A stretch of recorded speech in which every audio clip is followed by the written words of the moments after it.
Hey everyone, we're going to try to retouch a photo that has a few challenges in it. One being the foreground clutter in the fence, and two, just kind of the overall light quality on the shot. So you got a brighter sky and a darker livery here on the plane. So we'll do our best to try to get this one into an upload quality, and I'll show a few tricks in terms of how would we edit out this fence, as it would most likely cause a rejection just because of the fact that it draws so much attention away from the aircraft itself. So just kind of going through the regular workflow of what I would do. If you click I here in Lightroom on the shot twice, you'll see what lens was used in this term. So Lindsay shot this one at a 7200 Canon f4 lens. So first thing we need to do is apply the proper lens profile to it. So go under lens corrections, under profile, enable profile correction. It should pull up the right lens right away. If it doesn't, you can always pop into the list and then choose the proper lens. Then under the basic panel, I check all three boxes here in terms of profile correction, remove chromatic aberration, and then constrained crop. Chromatic aberration, for the ones that don't know what it is, it's the purple fringing you tend to see in outlines. Every lens has this to a certain degree. Obviously, the higher end lenses you have would have lesser of an impact of that, but the chromatic aberration removal here will help improve that piece. Click I again just to get that info box to go away. Beyond that, in Lightroom, I don't do a ton of stuff to the photos in Lightroom, but I do a basic crop and leveling. So the next step we're going to do is go up under the crop tool. Because of the fence here, I'm going to crop this one 16:9. Basically, it means a wider format, and it'll take away some of these areas at the bottom that are concerned. So you see, it doesn't remove the fence completely, but it reduces the impact that it has. So making sure that you're getting the aircraft in the center of the frame, or at least as close to the center as possible. Trying to also remove as much as you can from this fence. So we're looking pretty centered there. I'm going to reduce the crop a little bit in terms of just width, but I want to maintain the tug in front of it. So I'm going to leave that in and then leave equal distance here on the back side, and then just the basic leveling first. And there are a few things in this shot that you can use as a guide. I use the top of the building here. You can also obviously use vertical angles there as well, but this is the biggest surface you have, and this may not be 100% level as it is, but you have to use something in order to level, and you never want to use posts of any kind just because they're never going to be straight up and down. Another way you can go to properly level the photo is to click on the angle here, and then basically click at the very top of the building, hold the button, drag across just to kind of level across the roof here, let go, and Lightroom will automatically level to the line that you drew across. So go ahead and click done, and we're going to do some basic adjustments here before we send it into Photoshop. What I tend to do first is always look at the photo in a 1:1 scale. You can see that up in the left corner, just to kind of see what quality we're working with. And I use that mainly to figure out what size do I want this shot to be saved in as a final product. You can certainly see a little bit of softness, and most likely that's due to the light we had. You certainly can see a little bit of noise here. So the next piece I would do is go under detail, I don't really do much in terms of sharpening here in Lightroom, but this is the default setting. You would see 25 amount, radius of 1.0, detail 25, and then masking of 0. I typically just drop the radius down to half a pixel. Leave the rest as is. Noise reduction, I typically go at a very basic 30%, and then I move detail up to 60. And you already see that some of the noise has been taken out. But what I do is really play with noise reduction to a bigger degree in Photoshop, especially if you have software options like the Nick collection. And I know Lindsay, who took this shot, has Nick collection, so I'll leave it at that. Color noise, I just move it all the way up to 100. Color noise is the pixelated red, yellow, green that you'll see grainy, and you'll see that particularly on wider areas like the belly of the plane and so. And then I leave detail and smoothness at 50 as is. So we've already identified that the shot's a little bit soft, so this is probably not a shot that I would save in anything bigger than 3,000 pixels for print. I think you can get away with this one in 3,000 pixels, but this will probably be one of those 1,200 pixel upload shots for websites like airplanepictures.net. I think Airplane Pictures is the only one that allows this 16:9 crop, which I think is cool because I think it helps remove some of the distractions that you may find in most airport environments.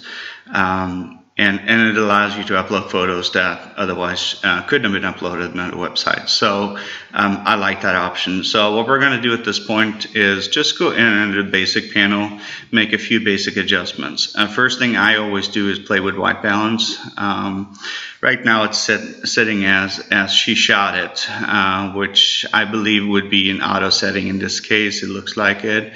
I just kind of try my way through it to figure out what looks best on my eyes. There's no right or wrong here. But one thing I do recommend is to make sure that you have a properly calibrated monitor. There are a lot of small tools out there that you can use, and of course I'm not endorsed by anybody for saying so, but I have one of those Spider Express Pros that helps me properly calibrate the monitor for color cast and all of those issues that you may run into when you're uploading. And I'm sure that we've all seen at some point that we've gotten photos rejected for color cast, and it just probably simply comes down to the fact that your image and the data behind your image doesn't necessarily match what you see on the screen, and that just kind of comes down to a calibration issue on your monitor. So auto to me is a little bit too yellow. I know it's a cloudy day and it may not be ideal. So in this one, I probably would choose the cloudy option. It brings a little bit more of the blue tones back in, still has a warmer feeling in the sky. So I'm going to leave it at cloudy. In this case, you can look at the histogram here.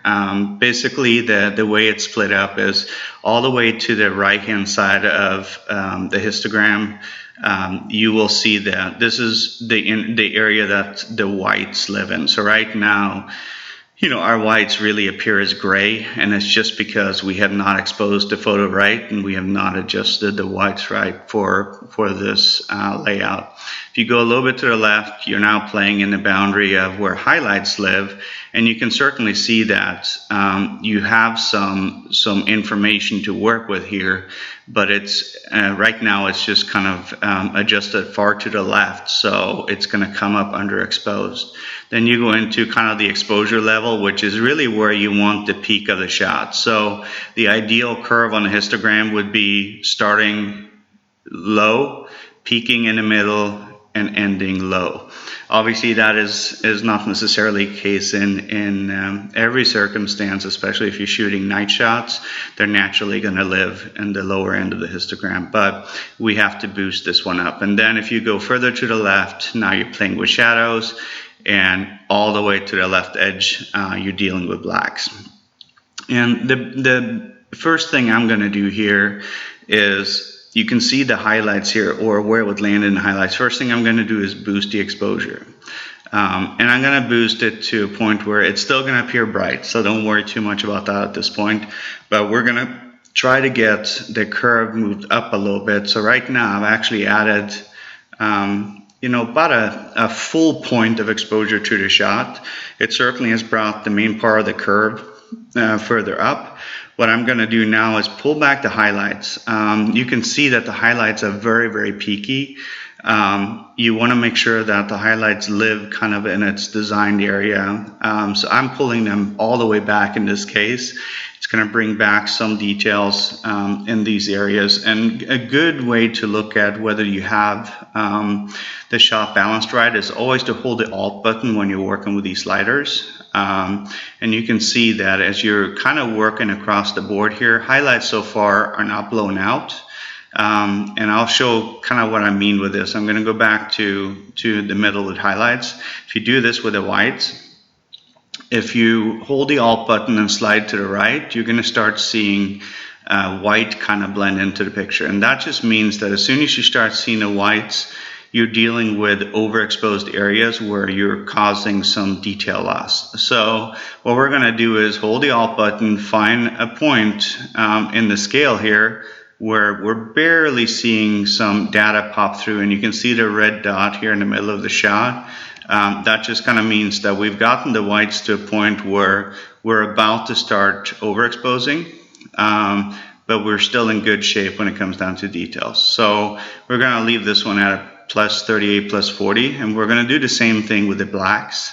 So we're going to drag it down until we start to see black detail. So basically on the opposite way, looking at it here, is that anytime now you're starting to see black, those are areas where details are completely lost. So you want to slide it back up again until you're barely seeing some areas of color and darker spots as you've now properly balanced kind of the blacks on the shot. So we're at about a negative 24 in this case. So now you can already see, if you're clicking Y on your keyboard, you can already see the difference that kind of is present from the before to the after.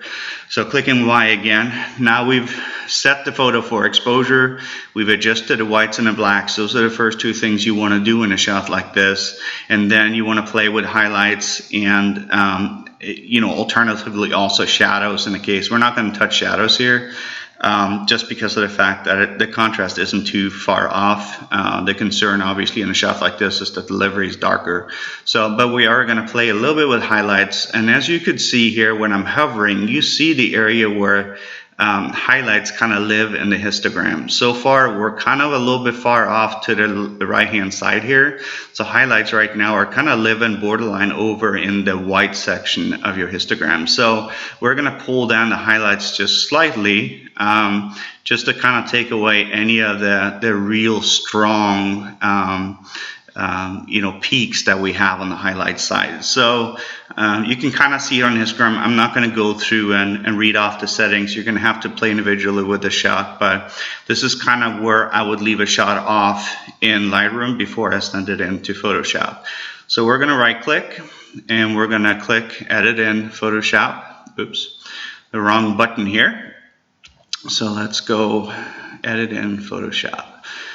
And of course, this is assuming that you have Lightroom and Photoshop, and for me, it's a perfect combination for post-processing, and at least Adobe has made it very, very affordable right now in terms of being able to use the subscription option, which is just $10 a month for Lightroom and Photoshop combined.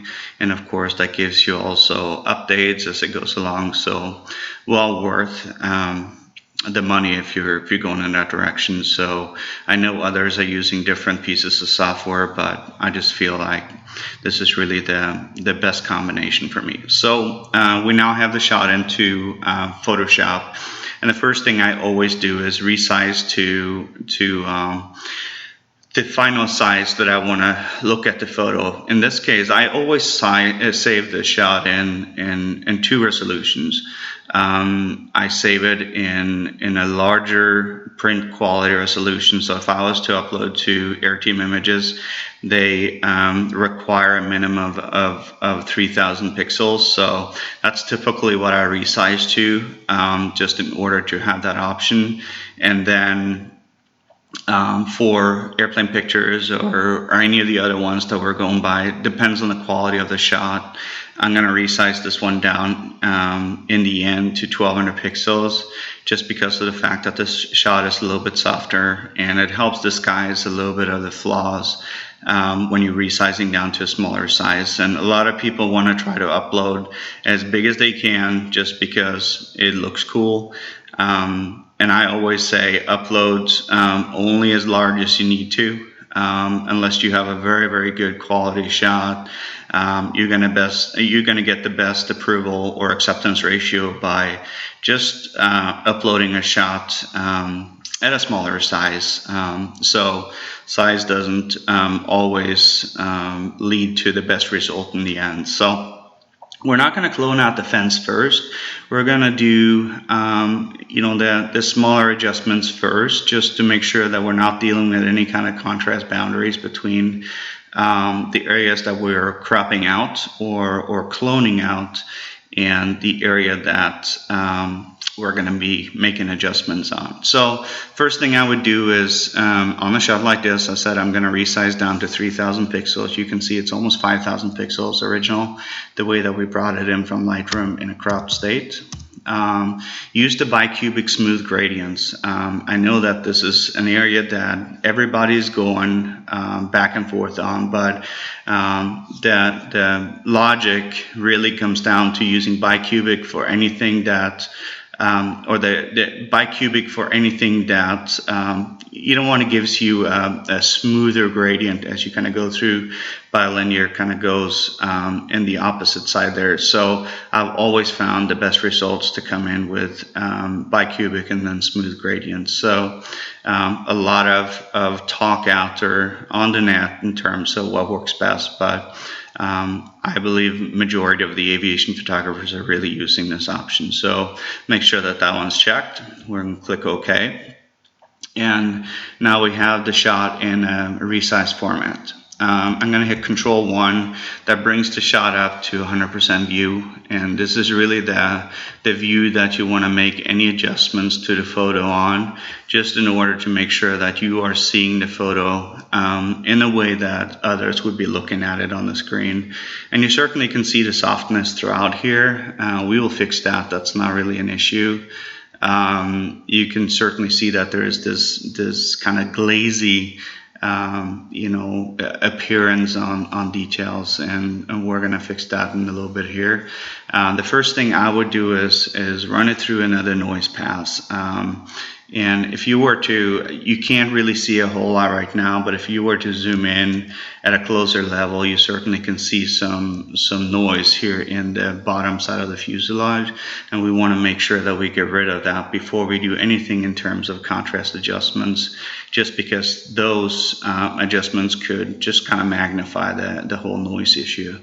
And in this case, I know Lindsay has the Nik Collection software, which I highly recommend. It does a fantastic job in dealing with photos of varying quality, lighting situations, and really gives you a lot of options in terms of post-processing. And we're going to go in under Nik Define. Nik Define is the noise removal tool that Nik has incorporated into their software package, and it's going to bring up a calculation. Basically anything on the left side of the shot is original, and anything on the right side is the adjusted area that we're looking at. And I always use just the automatic profile here. So basically click on the Nik Define, bring it into the automatic profile adjustment, which is going to be the preset and the default that's loaded. I don't make any adjustments to it really. It works really well. And if you were to look at the before and the after by sliding back and forth, you will see it does quite a nice job in removing that noise. Click OK. And now we are back in Photoshop after it just kind of goes through and applies that filter to the photo.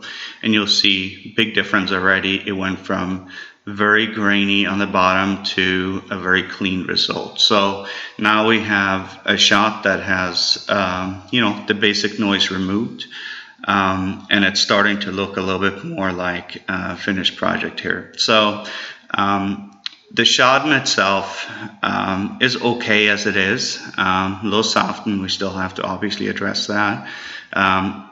There are different ways where you can bring up the histogram.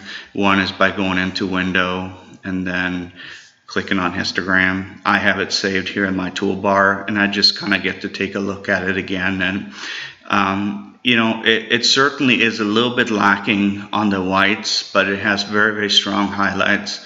I'm not going to do a whole lot with it. Typically, I would want to have the highlights brought down a little bit and then add more data to the whites. And you can see here on the very right edge that there's certainly white data in here.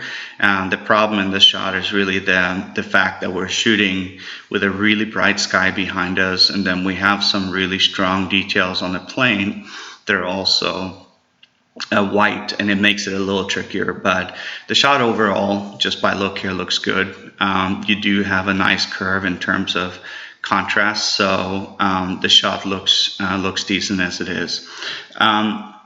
If I was to use the Nik collection here to make any kind of adjustments to it, I would probably use the tonal contrast option. I would not use detail extractor in any way here, just because of the fact that it's going to remove a little bit of the contrast that we have, and it's hard to work with. So we're going to go back under filters, Nik collection, Color Effects Pro this time, and we're going to choose the tonal contrast filter here. I work with a number of filters depending on what shot I'm working at, but I typically touch brilliance and warmth, sometimes use bleach bypass, especially on HDR shots. I use detail extractor quite often. And then tonal contrast just gives you a nice adjustment opportunity to boost the contrast a little bit. So we're going to go in a tonal contrast. It's going to look bad when you're seeing just kind of the default setting on here. And it's obviously, if you're turning it on and off, you're going to see that it just really boosted the contrast, not just on the plane, but also on the ground. And you don't want to keep... you don't want to add as much effect on the ground and the environment around the plane as you want to plane, and you still want it to look natural. So what we're going to do here is make some adjustments. And the first thing that I do, I typically leave it on standard or balanced. But you see balanced, it removed every bit of contrast that we had. So I'm going to leave it at standard in this case. And what I'm going to do is not make too many adjustments on these sliders as it is. I'm going to leave them standard, but I'm going to use the control points drop down, and I'm going to pull the opacity on this filter down to about 50%.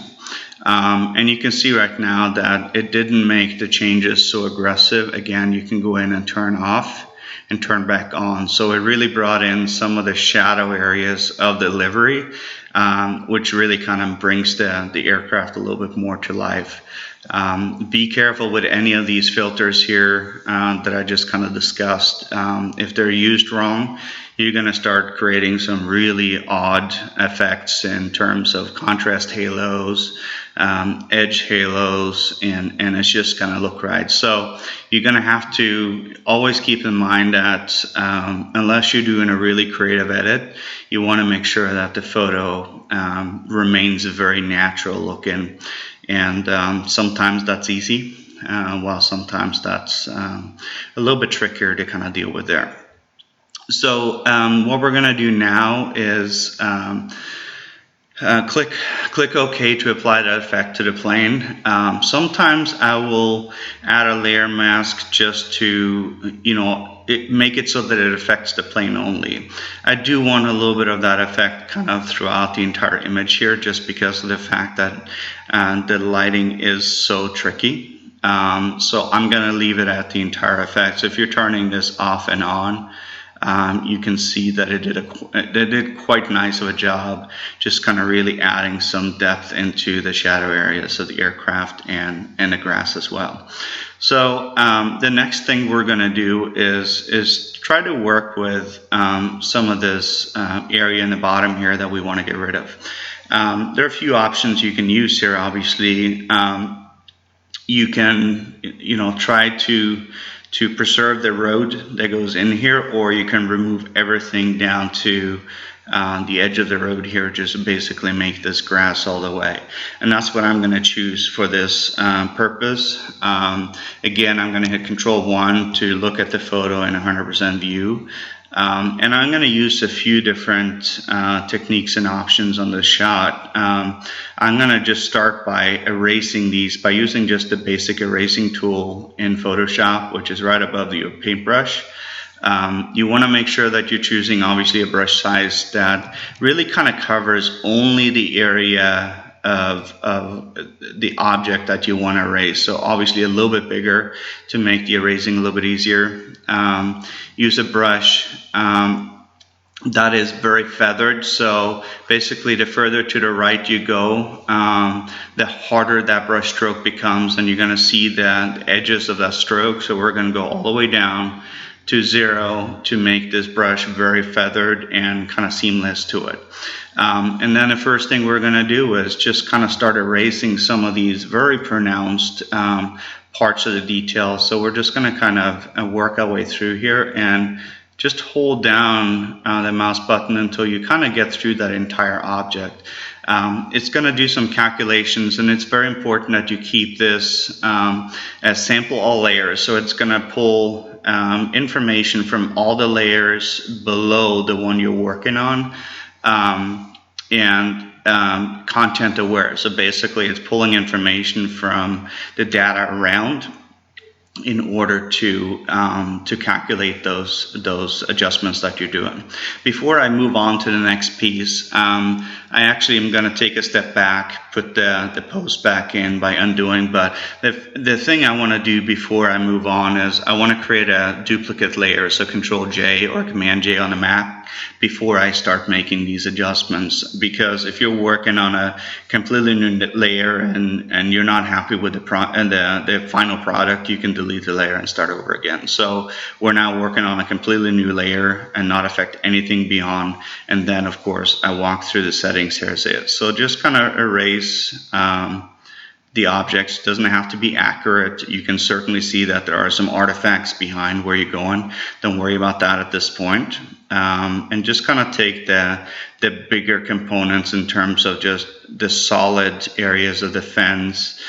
We want to go through and take out this sign. Don't worry about the fact that you can see some strange things happening here. Just go through and get rid of the most solid objects that you have here. And I'm just going to kind of go through real quick and take care of these. And I will be back as soon as I've kind of gotten this entire area covered, just to speed up the video a little bit. Okay, so we're back in kind of a full overview mode after going through and erasing those posts. Obviously, the result, as you can see, is far from ideal, and we're going to have to do some more work on it, which is fine, which is what we expected. But if you turn this layer off and on, you can certainly see what you did in terms of the erasing. So that's why it's so important to work with individual layers, because it becomes non-destructive in that case. So what we're going to do now is start to get rid of all of this area by using our clone stamp tool in this case. There are multiple ways that you can go through and do this, and it can be done by basically copying selection and pasting in. We're going to use the clone stamp tool today, as it's really a good resource to use, not just from removing objects, but also to use with regards to dust spots and things like that. So we're going to choose the clone stamp tool here in the menu. We're going to make sure that we have a very soft brush, so hardness down towards 0. If you're using a hard brush, you're gonna see all the brush marks in your final product. Again, in this case, you want to use opacity at 100, flow at 100. You also want to make sure you sample current and below. So always leave it at that. So the way the clone stamp tool works is that you have to pick kind of a sample area. So what we're going to do is remove this by picking a sample area that's right up above, and we're going to work our way to the very right hand side of the picture. It's probably going to require another touch up when we're done with it, just to make sure that this looks natural. But we're going to hold the Alt key. We're going to pick a sample spot by moving that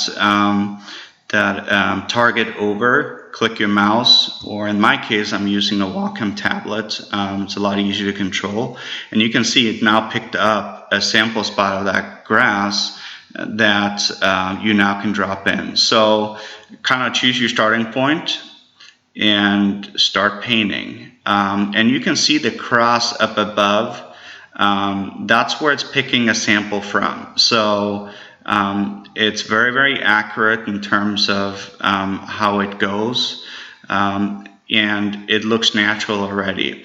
The thing is, though, once you kind of try to move down here, and now the cross is moving into an area where the road existed before we started cloning. So you want to make sure that you always move the sample. So go back, pick up a new sample, and then start painting towards the bottom here or around. So you always want to pick up a new sample as you kind of move your way to the left by just moving away, clicking the Alt key, and then painting in these areas. And you want to try to pick up sample areas that make sense in terms of colors. So if you're in these lighter areas of the grass, you don't necessarily want to pick up a sample from the dark area. You want to try to stay very close to get a very seamless result in the end.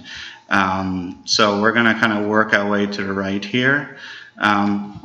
Another thing is, if you're picking up a sample at the very bottom edge here, and want to move this up and start working with it there, you're going to pick up the edge of the shot, and you're going to see that you're now kind of working from the very bottom edge of the photo, and you're going to see the edge in your final result. So you always want to keep that in mind as you're picking samples, and just kind of work your way throughout the picture. And it's, you want to make sure that it looks natural. There shouldn't be a lot of repeat patterns, so you want to kind of, once we get through by painting this fence and this road out, we want to go back over and see, are there any areas that we just kind of need to work on a little bit more. So if you were to pick up a sample spot up here right now, you're going to be painting in that taxiway sign, and obviously not what we want to do. So we just want to keep picking our samples, painting our way all the way towards the right end or right edge of the photo. So when you're looking at it, it kind of looks a little bit bland down in this area. You can't see so much that we've changed things here on this side of things, but you can see here the patterns are certainly visible from picking up in other areas. So we're just going to kind of randomly move around, pick up a few sample points, paint in, just to kind of break up the monotony a little bit and make sure that it looks as natural as we can. And then over on this side, I'm going to go pick up some of the little bit darker areas from back in this kind of corner of the shot, and to just kind of break up some of that kind of similar contrast that we saw. This obviously doesn't look right. It's very easy to see that it came from this area, so we want to kind of move over here and pull in some other. So now what you also can do is you can kind of extend some of the kind of formations that are already there, just to kind of bring out a little bit more of the life on the side of the runway and the side of the taxiway here. So at this point, it's looking pretty good, especially when you're downsizing to to a 1200 pixel result, it's not really going to be something that's noticeable at all. This was a very quick job. Usually I would spend a lot more time, but you're going to see the photo the way it was before and the way it looks after, and it certainly brings the plane directly into the center of attention. There are a few other cloning techniques that work even better, that I probably cover in later tutorials, and it just really comes down to using tools like the pen tool to really isolate some areas and make sure that you have a very specific touch-up process to it, because you can see, because of the feathered brush, we're seeing a little bit of a softer appearance in this area now. But the problem is, if you're using a harder brush, you're going to start seeing those brush strokes, and that obviously isn't ideal either. So just kind of work in this area by sampling and just kind of adding and taking away, just to make it look as natural as you can. To get a better blend, you certainly can go in and work with a lower opacity at this point, but we're going to leave it just as is to keep the tutorial as simple, as straight as possible. So it's looking good, and now we have a cloned and kind of finished side area next to the taxiway. So the final step for us now is to go in and sharpen the picture, and I'm very consistent in how I decide to sharpen my photos. I use a brush technique just to apply sharpening only on the areas that I want. Obviously, if you apply sharpening throughout as a uniform solution, you're risking the fact that you're going to start seeing artifacts around straight edges in terms of edge halos, jagged lines, especially on these straight lines on the terminal building. So I always isolate the areas that I want to sharpen, just to make it simpler and easier. And you certainly can see this in previous tutorial videos that I've done. So we're going to start on a new layer, so Control J or Command J on the Mac. We're going to make sure that we have our paintbrush selected. I'm going to use a brush in this case that has a 50% hardness, so it's not fully feathered and it's not fully, it's not a completely hard brush. So we're going to use 50%. And what you want to do now is go under Filter, Other. Actually, the first thing we're going to do is make sure we're looking at our photo in 100% view. Filter, Other, and then High Pass. And now I have the radius set to 0.8 pixels, which I've found to be a fairly good starting point for sharpening. The larger the photo is in size, the higher you can go in radius. Because this is a 3000 pixel shot, I may bump this to 1.0. And the difference you're going to see by going, let's say 1.5 here, is that the background is starting to bleed through in a very strong way. And really what you want to work on here as a rule of thumb is to get it to a point where you're barely seeing some of this straight edge and the areas you want to sharpen kind of bleed through. So kind of what's happening here, when you're starting to apply sharpening, you're applying the most sharpening to the areas that bleed through the most. So obviously the stencils here, the Cathay Pacific, Spirit of Hong Kong, you're not applying so much sharpening on the actual fuselage, which is exactly what we want. You don't want to sharpen areas that don't need sharpening, because that just creates noise in the end. So we're going to leave this one at, I'm going to leave it at 0.9. Click OK, and then you want to go in and change the blending mode to one of three options. It's either hard light, vivid light, or linear light. You kind of have to feel your way on this one. Right now I have it on hard light. which is the blending method I use most often. And you can turn it off and on to see the effect that this has on the shot. It's looking pretty decent. I'm going to try to go down to vivid light and see what it does. And that brought out even more detail without adding jagged edges to it. And that's really the key. You want to make sure that you're staying away from jagged edges. It's a lot easier to add in sharpening in multiple layers than it is to take away. So vivid light looks good. I can try a linear light, but now you're starting to see some small jagged edges to these areas, and I want to make sure that I avoid that. And there are some areas that are prone to it more than others. Cabin doors, any straight edge, and like the A's and they're very, very prone to jagged edges. And nose gear registration, you typically see it on the tail registration. Windows, the cabin windows, very, very typical to see that on. I'm actually going to leave it at linear light because it's not too bad as it stands right now. So now I'm going to actually go back to vivid light because there are some jaggies that I don't like there. So we can apply a second layer if we needed to. So going in now, currently we've applied the sharpening to the entire image. So we want to mask out just the area that we paint. So now that you have this set up with vivid light, click on the layer mask option on the bottom.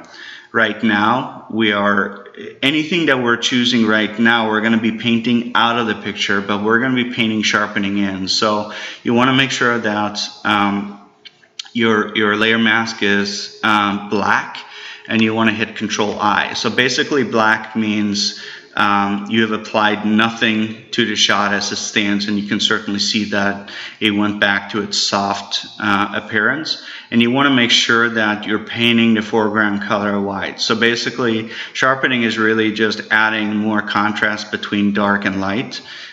So foreground color white, background color black, and then obviously pick a brush size that helps you kind of get through this. This is not an exact science. You don't have to worry about bleeding kind of over the edge. It's not really that big a deal.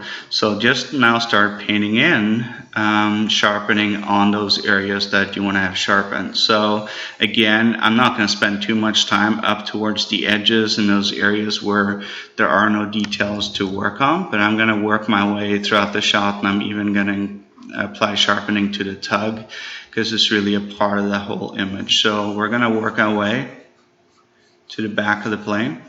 Again, just really focusing on those areas that you want to affect. And you can see as you're painting on, you can see an outline of what you did down on the layer mask. So right now, the layer mask is telling you where you've applied this effect, and it's not applying anything onto the buildings or objects that just don't need to be sharpened overall. So we've kind of covered the main parts of the plane I'm going to look at. I'm not going to cover anything here on the leading edge of the wing. That would most likely cause jagged edges very, very quickly. But it's looking good for the most part. So I kind of take an overall look on the shot as it sits. Cathay Pacific looks really good now. May even have a couple of small jagged edges there, and I'll show you how to get rid of those.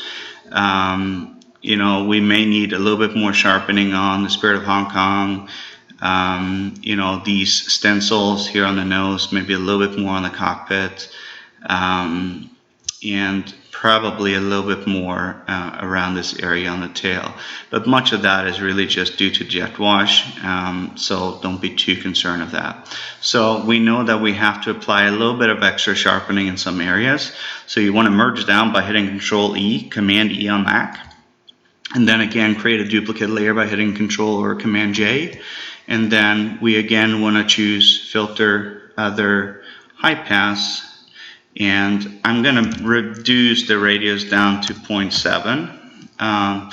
Obviously, you can see already that these are looking much brighter than they did before. and that is because you've applied sharpening and brought them a little bit more into light. So 0.7, I'm going to choose hard light on this one, which is kind of the softer of the three. You can certainly see now, if we were to leave it like this, you would now have some pretty strong jagged edges here. And you're going to get into an issue here with getting these accepted online. Your cabin doors are showing some jagged edges, but we know already that those aren't the areas that we want to apply more sharpening to. So again, go down, choose a layer mask, invert it by hitting Control I, make sure your brush is white. I'm going to reduce the opacity on this pass to about 80%. And then I'm going to paint those areas that I want sharpening to be affected. So actually I can leave opacity at 100 on this one. And we're just going to paint those areas, and you can certainly see that they're coming into life. Going to avoid the window anymore. So I just want to kind of get the windows and some of the building outline here. I'm not going to do anything on the cheat line, just because that is probably the #1 area that tends to get over sharpened. Very straight edge, very easy to over sharpen. Again, I'm just going to kind of focus on the details on the fuselage, including the Spirit of Hong Kong, the windows, and just kind of working my way down. I'm going to take away the last that I did here on the door, just because it got a little bit jagged. So just kind of get some of the details here.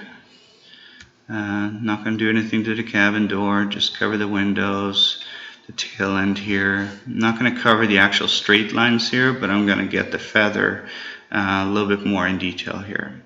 So now we have a much improved product. So if you hit Control E, merge down, and look at kind of the before and the after by opening and closing the two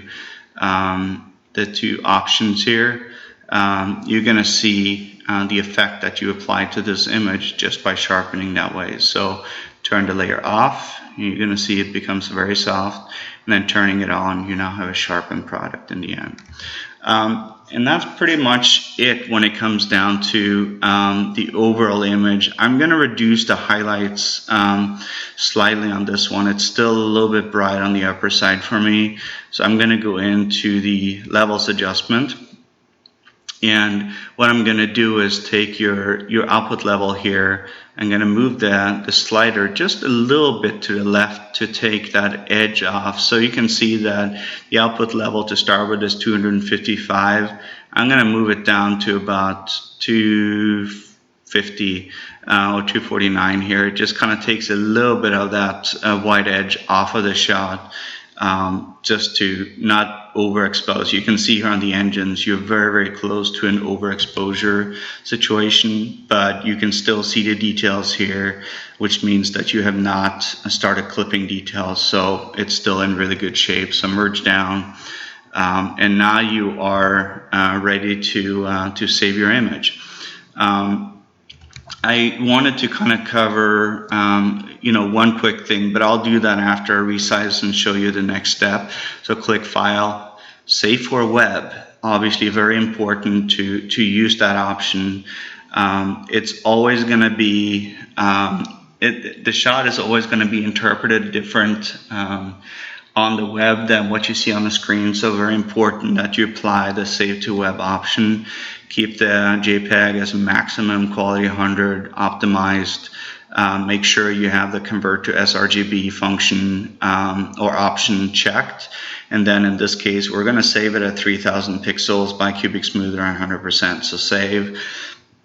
I have my own ways of naming the photos in the output results. So I have my own folders and my own hard drive that holds them. But typically what I would do is I would name it with the airline, and I would name it basically with the type of aircraft, including the very specific description that you would find on it, and then I would name it on registration and size of the shot. So I would keep the original name, as a part of the image name, just because if you have multiple shots of a Cathay Pacific 777, especially with that same registration, this will be the difference maker in the end in terms of not getting duplicate results. So we want to save it as is. Actually, I'm going to copy that name first because I'm going to use it again on the smaller size. Save it. And now we want to resize down to the other option that we want to use, which is 1200. So in under image size, 1200 pixel, and click OK. And now you're seeing the shot in 100% view of how you would look at the shot on Airplane Pictures or any other site.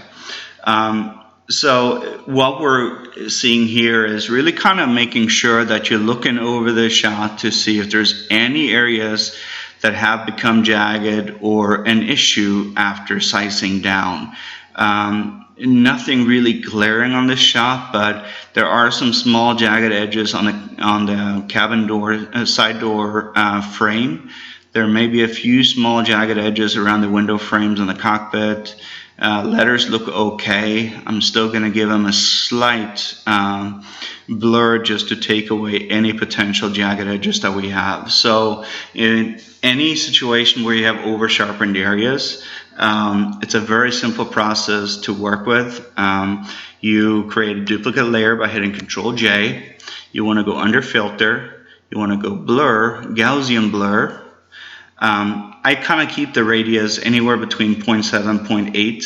0.7 is kind of my standard way to work in. Click OK. Now you can certainly see that you applied a pretty strong blur to the entire plane. So now we want to make sure that we're creating a mask again. So we're only applying the blur to those areas that we decide through painting. So create a layer mask. Invert the layer mask by clicking Control or Command I, and now you can see that we are ready to paint on the blur to whatever areas that we so choose. So we have a black background and a white foreground color, meaning that anything we paint on is going to be affected by this. At a 1200 pixel size, the opacity needs to be dropped quite a bit. So for me, I would paint on anywhere between 10 and 15 pixels just to make sure that you're not applying so much blur that it becomes soft and no longer sharp. And you want to make sure that you're affecting only those areas that you really want to address and not the entire. So if you had too big of a brush on here, you would be brushing blur onto the actual glass in areas that don't need to be softened up a little bit.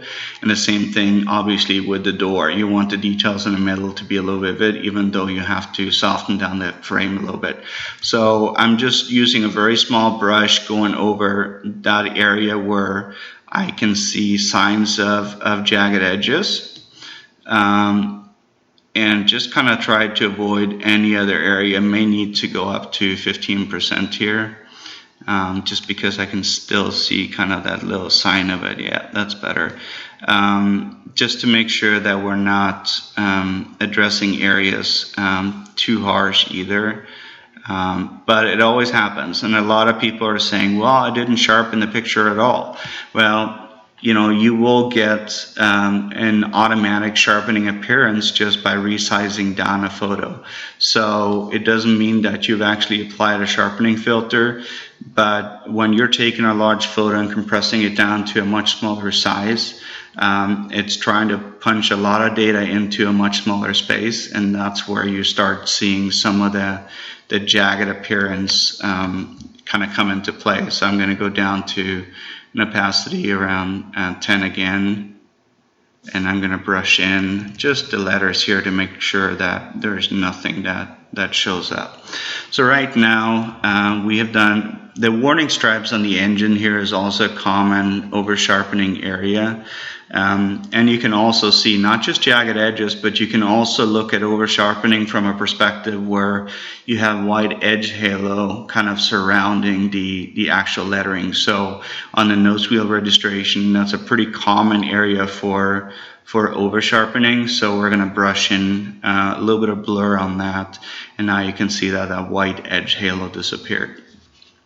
So we're going to go ahead and merge down by hitting Control E. We're going to go in and File, Save for Web. Click Save, just making sure that your size is your final output that you wanted. Click Save. And I already kind of copied the title of the picture, so I'm going to paste it in, and then I'm going to just change the actual resolution of the shot and leave it at that. And now we have two final shots that are upload quality.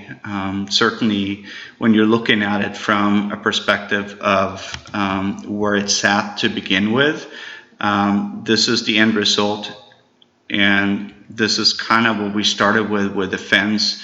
But if you were to kind of look at the shot in Photoshop and how it looked originally in Lightroom, you certainly can see a very big difference between a very dreary kind of dark livery, now very eye-popping, to the final product that we have here in Photoshop. So I hope this helped. Kind of covered some other areas than previous tutorials, but I'll keep kind of popping these up here and there. And if there's anything in particular that people want to see, just go ahead and shoot me an email. I'll leave my email in the actual description of the video, and I'll do my best to help wherever I can. I'm just a little bit overworked at times, so it may take a little longer, but I'm here to help if there's any questions at all. Talk to you all later.